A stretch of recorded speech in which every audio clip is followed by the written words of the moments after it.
Donc c'est un peu de ça que je voulais parler.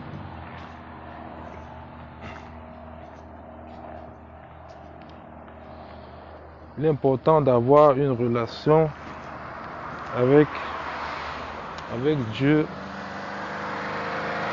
Et cette relation est faite sur un plan spirituel. Mais il y a des choses dans ce monde qui peuvent freiner. En fait, le diable utilise tout moyen pour empêcher, pour bloquer cette relation. Il utilise tout moyen pour bloquer cette relation. Et il redouble, il triple, il quadruple d'ingéniosité afin d'arriver à cet effet. Il fait tout son possible, tout ce qu'on peut imaginer, même ce qui n'est pas imaginable. Par exemple, il peut décider, il peut susciter, il peut... Bon, souvent on attribue certaines choses au diable, bon, mais en réalité, disons que dans le monde spirituel, parce que Dieu aussi peut envoyer peut envoyer des esprits pour faire des choses particulières pour son dessein. Donc dans le monde spirituel, les esprits manipulent, les esprits inspirent des personnes à faire des choses, à créer des choses. Il les inspire à provoquer des choses. Par exemple, un mauvais esprit, un esprit de cupidité peut inspirer des experts, peut inspirer des gens qui veulent s'enrichir, des gens qui désirent s'enrichir à créer des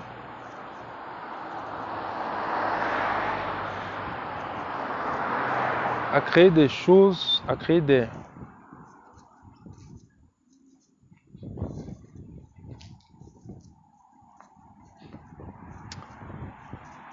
j'essaie de dire ça d'une manière un peu, pour ne pas dire clairement la chose, peut les amener à faire des choses malsaines, à faire des choses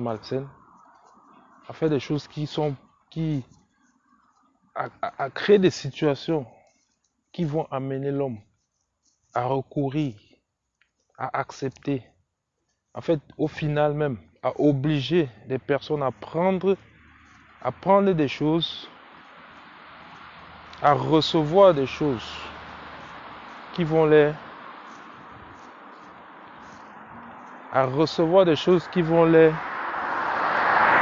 rendre, soit qui vont les tuer, soit qui vont les rendre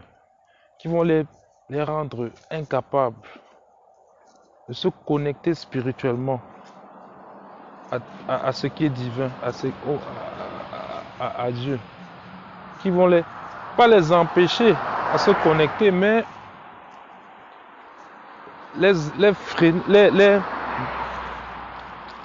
les rendre inaptes. Je peux donner un petit exemple. Si vous êtes bien portant dans votre corps, votre âme et votre esprit, lorsque vous priez, tant que Dieu règne maintenant dans les cieux et sur la terre, et avant qu'il n'enlève son esprit, vous priez à Dieu et il vous écoute. Si vous avez la foi, et puis il vous répond, il peut même vous exaucer si c'est dans son dessein. Mais par contre, là c'est quand vous êtes bien portant mentalement, physiquement, spirituellement. Mais dès lors que, imaginons que vous ayez un accident violent. Et vous êtes paralysé, ou peut-être même dans le coma. Encore si vous êtes paralysé, vous pouvez encore, avec vos neurones, contact, essayer de vous lier à l'Esprit de Dieu à travers vos pensées. Mais si c'est impossible, si votre cerveau ne répond plus, ou si votre cerveau est changé dans sa fonction, ses fonctions sont changées, ses fonctions sont violées, ont été travesties. Si vos fonctions biologiques sont complètement chamboulées, sont complètement dénaturées, ça va être difficile.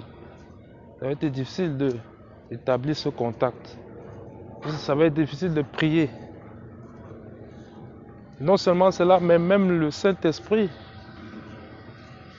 ne va pas se rapprocher de vous. Il ne se rapproche que des êtres humains, ou il peut même se rapprocher.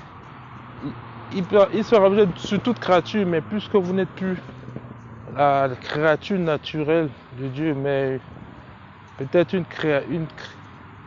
créature trafiquée. Une créature trafiquée dans votre patrimoine génétique.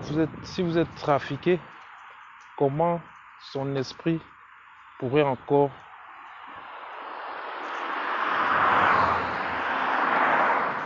comment pourrait-il se rapprocher de vous? C'est la question que je pose. Jusqu'ici, mais en disant ceci, c'est en accordance avec ce que je pense et ce que j'ai pu aussi, ce qui m'est arrivé aussi par révélation d'autres. Quand je dis révélation, c'est en écoutant des prophètes actuels qui en parlent sur les réseaux sociaux, Internet, Facebook, YouTube. Tout le monde y a accès. N'hésitez pas à écouter des pasteurs, n'hésitez pas à écouter leurs prophéties. Je préfère mieux écouter les prophéties, et parce qu'elles sont souvent, c'est vrai qu'elles sont souvent exactes, et je préfère écouter des prophéties, parce que le pasteur, au moins, il a de l'amour pour ceux qui l'écoutent. Quand il va faire quand il va prêcher, faire ses prophéties, quand il va relater la vérité, quand il va avertir, quand il va exhorter, quand il va reprendre, quand il va conseiller, il va le faire. Il va le faire avec autorité et avec confiance, parce que il a toujours la confiance, puisqu'il est croyant. Il sait que pour celui qui croit, il est sauvé, peu importe les circonstances. Alors que si vous écoutez d'autres oiseaux, d'autres personnes qui aiment la vérité aussi, bon, mais qui par faute de connaissance, donc faute de connaissance de la parole, de la révélation de Dieu, faute de connaissance de la vérité, de ce monde, de l'avenir qui est réservé à toutes les créatures, de l'issue des choses, faute de connaissance des prophéties, ils vont se perdre dans la peur et dans la panique. Et vous serez entraîné avec eux si vous le faites sans... Si vous jetez dans leur réflexion et si vous suivez leurs mouvements, et toutes ces personnes, en tout cas je leur dis à toutes ces personnes, si une de ces personnes m'écoute, je dis que tous les efforts que vous ferez peut-être vont vous aider. Si vous aimez la vérité, c'est une très bonne chose. Et si vous êtes, parce que ce sont des personnes souvent humbles, si vous êtes humble, mais reconnaissez aussi que la vérité est en Jésus-Christ. Et si vous n'avez pas lu la Bible, vous pouvez découvrir toutes ces choses que vous pouvez constater dans le monde aujourd'hui. Vous les découvrirez dans la Bible, dans l'Évangile, dans l'Apocalypse. Et c'est l'occasion aussi pour vous d'accepter le don gratuit de Dieu par son Fils Jésus. Le don gratuit que Dieu a fait à l'humanité de sa grâce. Il a tellement aimé le monde. Dieu a aimé le monde. Dieu est amour. Dieu vous aime. Jésus vous aime. Dieu a tellement aimé le monde qu'il a envoyé son propre Fils. Et Jésus vous a tant aimé qu'il s'est donné lui-même sur la croix. Il a donné son propre corps mortel sur la croix pour que lui qui était saint et pur, qui n'a jamais péché, lui qui est de toute éternité, qui est la parole qui était au commencement, par qui tout a été créé. Cette parole, lui, c'est la parole qui s'est fait chair. Et cette parole qui était dès le commencement, il a dit, je suis. Avant qu'Abraham fût, je suis. Parce que par le passé, on a demandé à un homme de Dieu, que dois-je dire de qui m'a envoyé? Il a dit, je suis, dit que je suis, t'a envoyé. Et Jésus lui-même, le Seigneur, a dit, avant qu'Abraham fût, je suis. Donc, il a tout dit sur ce qu'il était. Et l'Éternel l'appelle l'Éternel dans les psaumes. Il l'appelle Éternel. Il dit Éternel, ô Éternel, ton sceptre est un sceptre d'équité. Et il continue comme ça dans tout ce passage-là. Donc c'est l'Éternel. Le Seigneur est l'Éternel. L'Éternel, ça veut dire que c'est lui qui a accepté d'être mortel. Et dans ses jours de mortalité, il a accepté de souffrir, de prendre sur lui l'accusation et de prendre sur lui l'acte d'accusation qui pesait sur le monde entier. Qui a pesé sur le monde entier. Donc tous les péchés de tout homme, présent, passé et futur, il a accepté de prendre ça sur la croix. Il a accepté de prendre cette accusation, de subir les conséquences.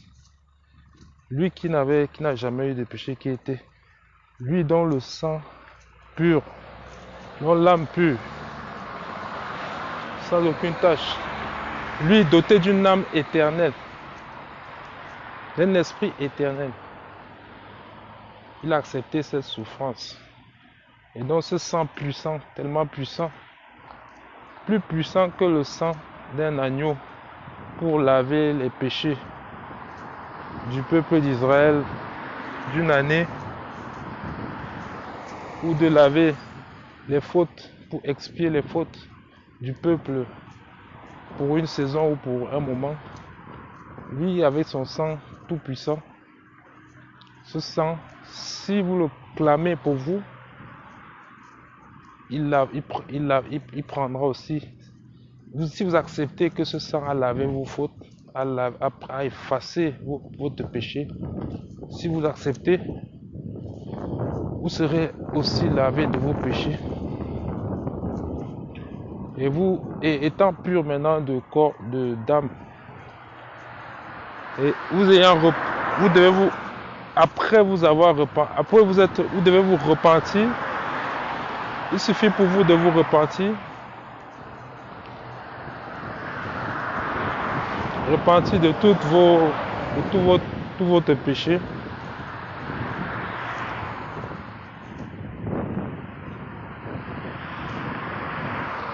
Il suffit de vous repentir.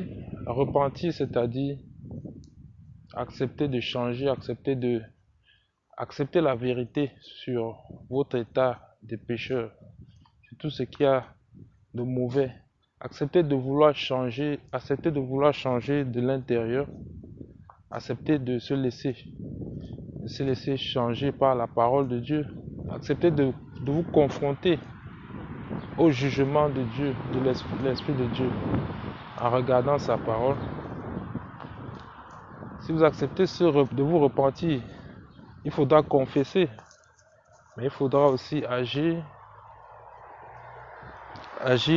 en abandonnant, en abandonnant vos passions, les mauvaises passions, se repentir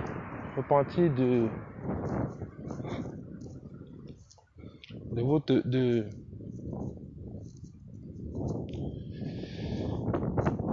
se repentir. Gloire à Dieu, alléluia, bien soit le nom de l'Éternel, alléluia, bien soit le puissant et meilleur de l'Éternel, alléluia, gloire à Dieu, alléluia, bien soit le nom de l'Éternel, alléluia.